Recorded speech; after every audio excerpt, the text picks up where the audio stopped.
ये लीजिए हमारी खस्ता रोटी तैयार है। देखिए इसे हम तोड़ के देखते हैं। ये देखिए, बिस्मिल्लाहिर्रहमानिर्रहीम। अस्सलाम वालेकुम डियर फ्रेंड्स। आज मैं आपको एक बहुत ही यूनिक और ज़बरदस्त किस्म की रेसिपी कह लें, आप टिप कह लें उसको, बहुत बेहतरीन लेकर आई हूँ। जो बच्चे, बड़े बुज़ुर्ग जो हमारे होते हैं उनके लिए बहुत ही सेहतमंद है, बहुत अच्छी चीज़ है। ये देखिए मैंने आटा लिया है। आज मैं बनाने जा रही हूँ खस्ता रोटी। खस्ता रोटी जो है वो बच्चे भी बहुत शौक़ से आराम से खा लेते हैं और हमारे बुज़ुर्ग भी खा लेते हैं। और रमज़ान में तो जैसा कि आपको पता है कि रमज़ान आने वाले हैं, रमज़ान में तो ये बहुत ही बेहतरीन रहती है, बहुत जल्दी हज़म हो जाती है। स्टार्ट करते हैं इसे हम। अच्छा देखिए, ये मैंने आटा ले लिया है। आप अपने हिसाब से अगर ज़्यादा बनाना हो तो ज़्यादा ले सकते हैं आटा। ठीक है, ये मैंने आटा ले लिया है। आटे में ये मैं अपना घी डालूँगी इसमें। और देखिए घी इतना डालना है कि सिर्फ घी से ही गूँध रही हैं इसको।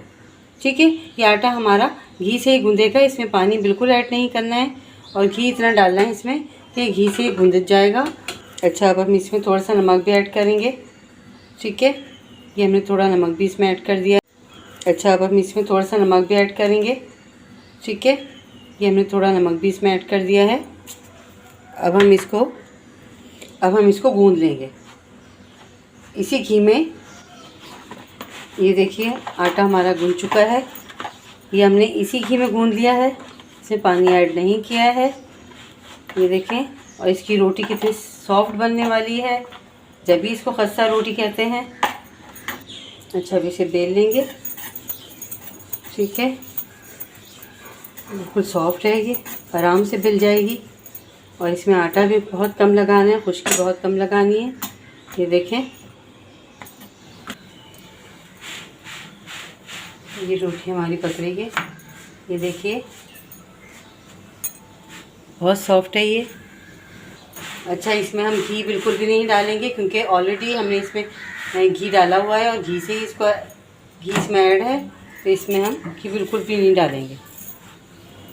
ये लीजिए हमारी खस्ता रोटी तैयार है। देखिए इसे हम तोड़ के देखते हैं। ये देखिए कितने आराम से टूट गई। और ये देखें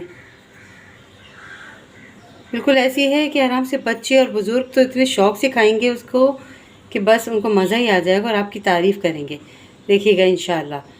रेसिपी मेरी पसंद आई हो तो प्लीज़ कमेंट ज़रूर कीजिएगा और फ़ीडबैक ज़रूर दीजिएगा। ओके, अल्लाह हाफ़िज़।